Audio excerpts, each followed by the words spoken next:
आप देख रहे हैं न्यूज 100 इंडिया। दर्दनाक सड़क हादसे में 2 युवकों की मौत हो गई, जबकि तीसरा गंभीर रूप से हुआ घायल।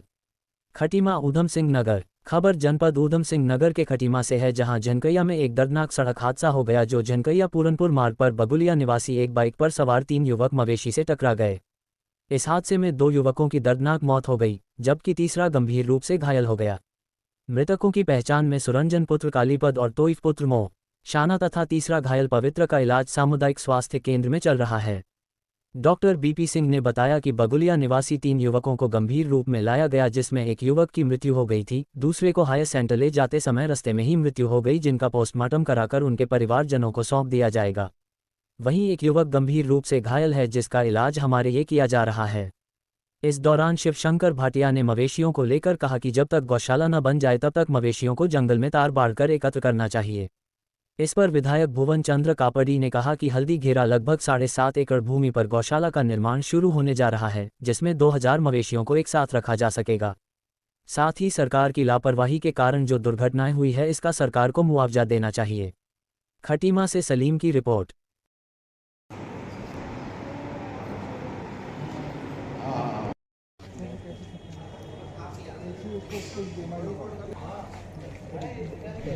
बड़ी है बड़ी बड़ा है।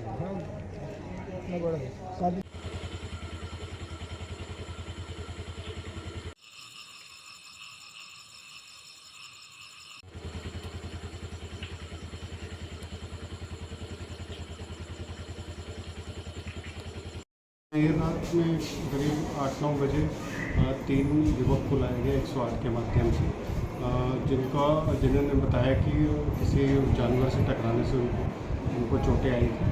तो उसमें एक नागरिक चिकित्सालय खटीमा में बड़ी बगुलिया निवासी 3 युवक को लाया गया था, जिनमें से एक की मृत्यु हो गई थी। एक युवक गंभीर रूप से घायल था, जिसकी बाद में उपचार के दौरान रास्ते में सुजला तिवारी जाते वक्त मृत्यु हो गई। एक तीसरा युवक जो है वो गंभीर रूप से घायल है और फिलहाल अस्पताल में उसका इलाज चल रहा है। अब जो 2 युवक जिनकी मृत्यु हो गई, उनका पंचनामा करके पोस्टमार्टम की कार्रवाई की जाएगी।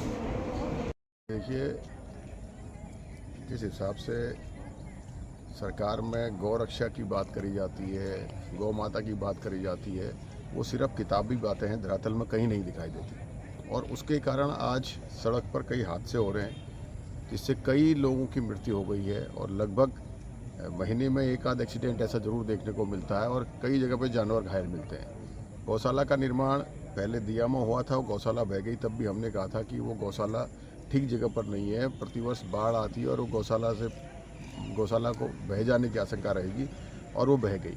और आज हम लोग तेज़ी से 7.5 एकड़ में हल्दी पे गौशाला बना रहे हैं, और मुझे लगता है कि आने वाले 1-2 महीने में वो 7.5 एकड़ पर वो गौशाला बनकर तैयार हो जाएगी, जिसकी कैपेसिटी लगभग 1500 से 2000 जानवरों की होगी। और उसके बाद जो है कि मुझे लगता है कि इन सब चीज़ों से निजात मिल पाएगा, लेकिन व्यवस्थाएं ऐसी होनी चाहिए जिससे कि इंसान और जानवर दोनों सुखी रहे, दोनों घायल ना हो, दोनों की मौत ना हो। देखिए, सरकार को जो भी सरकार की कमी के कारण जो भी एक्सीडेंट होते, जो मौत होते, उन्हें मुआवजा मिलना चाहिए। अगर जानवर के कारण कोई एक्सीडेंट हो रहा है और जानवर इसलिए बाहर घूम रहे हैं हमारा कि गौशाला नहीं बन पा रही, तो सरकार को उनके परिवार को राहत राशि देनी चाहिए, उनकी जो है व्यवस्था करनी चाहिए। बिल्कुल आप सही करें अशोक जी, ये जो है व्यवस्था बहुत पहले हो जानी चाहिए थी।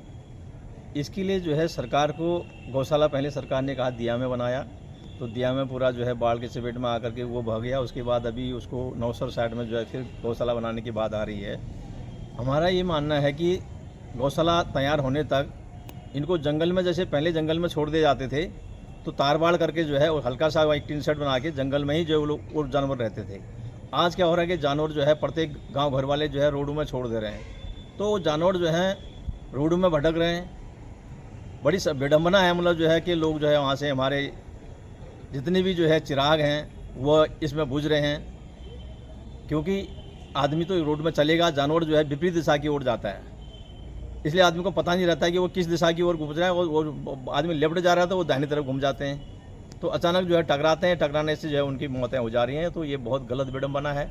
तो सरकार को शीघ्र जो है इस पर वैकल्पिक व्यवस्था करनी चाहिए, और नहीं तो क्विक मतलब जो है जो उन्होंने जो ये बना रहे हैं पशु की जो है जो टिन शेडें बन रही हैं, जो झाले बन रहे हैं वो तुरंत बनने चाहिए और वैकल्पिक व्यवस्था के तौर पर जो है जंगल में इनके लिए जो है तार बाड़ कर करके जो है जंगलों में छोड़ना चाहिए।